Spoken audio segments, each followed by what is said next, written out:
అందరూ అధిరావాసం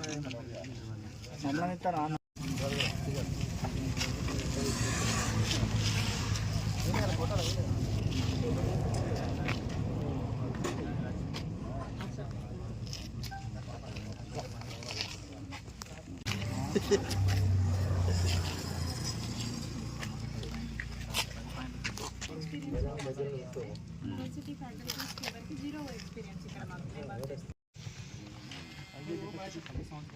సంవత్సరాలు ఎక్స్పీరియన్స్ ఇప్పుడు 30 సంవత్సరాల క్యాండిడేట్ 10 క్యాండిడేట్ ఒక సంవత్సరానికి ఒకటే ప్లాన్ 30 సంవత్సరాల ఎక్స్పీరియన్స్ క్యాండిడేట్ బయట వాళ్ళకి తెలిసి ఆయనకు కాంపిటీషన్ వచ్చింది 30 సంవత్సరాలు సాధించిన క్యాండిడేట్ ఆ స్టూడెంట్ కూడా అక్కడికి కాంపిటీషన్ ప్రాబ్లం ఏంటంటే మేము బయటపడుతున్నాం ఈ బయట కూడా జీరో ఎక్స్పీరియన్స్తో మనకి బయట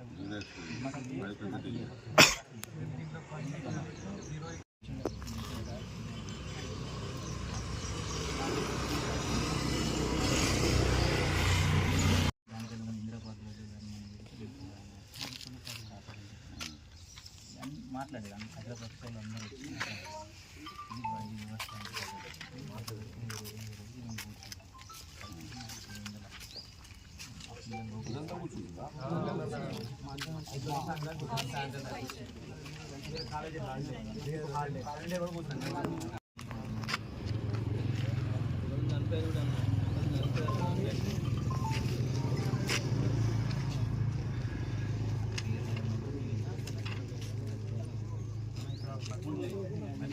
ఈ టైం వచ్చింది కదా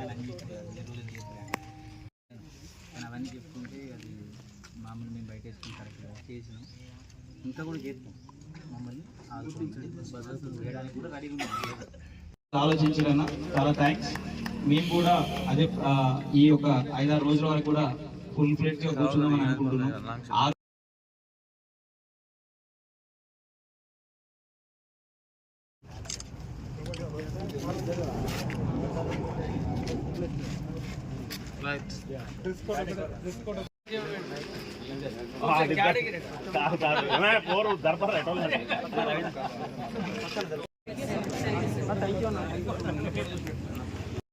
తెలంగాణ రాష్ట్ర వ్యాప్తంగా జేఎన్టీయూలలో పనిచేస్తున్నటువంటి అసిస్టెంట్ ప్రొఫెసర్లకి రెగ్యులరైజ్ చేయాలని కాంగ్రెస్ పార్టీ ప్రభుత్వం ఇచ్చిన మాటను నిలబెట్టుకోవాలని ఇవాళ ఇక్కడ ప్రొఫెసర్లు అందరూ ఆశ్చర్యాన్ని వారి యొక్క అసహనాన్ని ఇంత పెద్ద ప్రజాస్వామ్య దేశంలో ఎన్నికలకు వెళ్లే ముందు రాజకీయ పార్టీలు మేనిఫెస్టోను నమ్మండి, మేనిఫెస్టో మాకు అన్ని ఈ దేశంలో మహాభారతం, బైబిల్, ఖురాన్, భగవద్గీత అనే విధంగా చూడండి అని చెప్పినటువంటి విషయాన్ని ఈరోజు మన మంత్రి జేఎన్టీ దగ్గర కూర్చొని ఉన్నాం. ఇక్కడున్న అసిస్టెంట్ ప్రొఫెసర్లు అడుగుతా ఉన్నారు, ఈ మేనిఫెస్టో చైర్మన్ చదువుకున్నాడా లేదా? నిజంగా చదువుకొని ఉంటే వారికి అర్థమే రాసింది కదా. మేనిఫెస్టో రాసిన తర్వాత దాని గురించి కనీసం పరిగణలోకి తీసుకోకుండా మనసుంటే మార్గం ఉంటుందని, వడ్డించే వాళ్ళు మన వాళ్ళు ఉంటే ఏ మూలకున్న బుక్ ఎక్కువ వేస్తారనేది తెలంగాణలో మనం అనుకుంటూ ఉంటాం. మీరు మేనిఫెస్టోను నిజంగా చదివి ఆలోచించి రాసి ఉంటే తక్షణమే వీళ్ళని తెలుసుకోవాలి. వీళ్ళు ఇన్ని సంవత్సరాలుగా, దాదాపు అనేక సంవత్సరాలుగా పిల్లలకి చదువులు చెప్తూ ప్రయోజకులను చేసిండ్రు. అందుకే ఇవాళ మీరు జీవన్ 21 తీసి మీ మేనిఫెస్టోను తుంగలో దొక్కి మీరు ముందుకు నడవడం నిజంగా ఇది పూర్తిగా ప్రజాస్వామ్యానికి అవమానం. మీరు కనీసం ఇక్కడ అనేక మంది రోడ్ల మీద కూర్చుంటుంటే మీరు ప్రతిరోజు హెలికాప్టర్లలో తిరుగుతూ ఉన్నారు. ఈ కాంగ్రెస్ నాయకులు మళ్ళీ హెలికాప్టర్లను సమర్థిస్తూ ఉన్నారు. హెలికాప్టరే కారు కన్నా తక్కువ ధర అని చెప్తా ఉన్నారు. మరి తక్కువ కార్లు బస్సులను తీసేయండి, హెలికాప్టర్లో పెట్టండి నిజంగా అందరికీ. అంటే మీ కళ్ళు నెత్తికెక్కిన మాటలు ఏ విధంగా, మీరు రోడ్ల మీద పోతే ఏ గ్రామాలలో ఏ పరిస్థితి ఉన్నది, కాలేజీల దగ్గర ఎవరు ధర్నాలకు కూర్చుంటున్నారు అనేది అర్థమయ్యేది. మీరు నిజంగా ఇవాళ అధికారం వచ్చిన తర్వాత పూర్తిగా ఈ సమాజాన్ని విస్మరించిండ్రు. ఇప్పటికైనా కళ్ళు తెరవండి. జేఎన్టీయూలలో అనేక సంవత్సరాలుగా పనిచేస్తున్నటువంటి అసిస్టెంట్ ప్రొఫెసర్లకి ఖచ్చితంగా వాళ్లకు న్యాయబద్ధమైన కోరికలు నెరవేర్చాలని బీఆర్ఎస్ పార్టీ మంత్రి నియోజకవర్గం నుంచి డిమాండ్ చేస్తా ఉన్నాం. వాళ్ళ పోస్టులు 1100 పైచిలకు అని వాళ్ళు చెప్తా ఉన్నారు. కాలేజీలలో దాదాపు 3000 పైచిలకు ఖాళీలు ఉన్నాయి. వాటిని మీ నిబంధనల ప్రకారంగా రెగ్యులరైజ్ చేసుకోండి. కానీ వాళ్ళ అనేక సంవత్సరాలుగా ఈ కాలేజీలో మాకు న్యాయం జరుగుతుంది, మేము కూడా ఈ రాష్ట్రంలో ఈ దేశంలోని పౌరులమే, చదువుకున్న వాళ్ళమే, ఈ ఉద్యోగమైనా మేము ఇంటర్వ్యూలు పూర్తి చేసుకొని టెస్టులు పూర్తి చేసుకొని ఎగ్జామ్స్ రాసి వచ్చిన వాళ్ళమే, ఏదో అఘాయిత్యంగా వచ్చిన వాళ్ళం కాదని చెప్తా ఉన్నాం. కనుక ప్రభుత్వం దృష్టి పెట్టాలి. మీరు మీ మేనిఫెస్టోలు ఒక్కటి కూడా ఇప్పటి వరకు అమలు చేస్తలేరు. కనీసం చదువుకున్న వాళ్ళ గురించి అయినా ఆలోచించండి. చదువుకోని వాళ్ళ గురించి ఆలోచించకపోయినా వాళ్ళకి అర్థం కాదు, కానీ వీళ్ళకి అర్థమవుతున్నది. మీ మేనిఫెస్టోని చదివిండ్రు, మిమ్మల్ని నమ్మిండ్రు, మీరు అనేక హామీలు ఇచ్చిండ్రు, ఎక్కడ టెంట్ ఉంటే అక్కడ పోయి కూర్చున్నారు.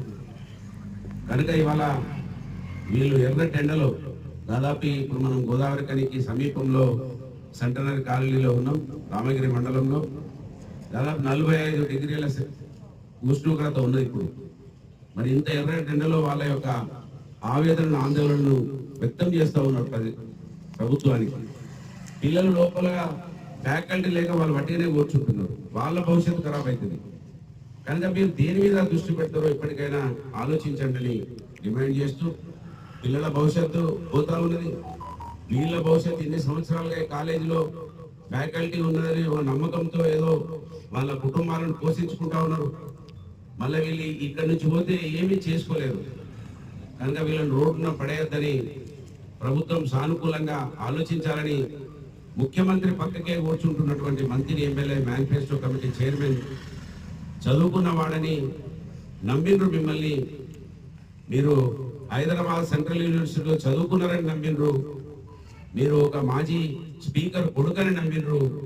మీకు అనుభవం ఉన్నది, మంత్రిగా పనిచేసిందని అనుభవం ఉన్నదని నమ్మిండ్రు. మరి మీరు రేవంత్ రెడ్డి ఇద్దరు కలిసి ఈ రాష్ట్రంలో ఉన్న ప్రతి ప్రజల్ని ఏ విధంగా మోసం చేయాలని, ఇది మోసం మేనిఫెస్టో అనే అనుకోవాల్సి వస్తుంది. ఈ మేనిఫెస్టో నమ్మకమైన ప్రజల ఆకాంక్షలు నెరవేర్చే మేనిఫెస్టో కాదు, ప్రజలను పూర్తిగా విస్మరించి మోసం చేసిన మేనిఫెస్టోగా గుర్తింపు పొందుతుంది.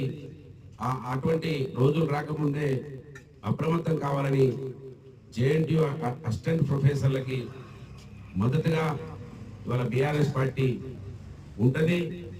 వారి యొక్క ఏదైతే న్యాయపరమైనటువంటి కోరికలు ఉన్నాయో వాటిని పూర్తి చేయడానికి కోసం వారు ఎప్పుడు రమ్మంటప్పుడు మేము వారికి అండగా ఉంటామని ఈ సందర్భంగా హామీ ఇస్తూ, మరి ఎండలు బాగా ఉండే కనుక మీరు తట్టుకోలేకుంటుంటే మధ్యాహ్నం వరకే ఇది మొండి ప్రభుత్వం.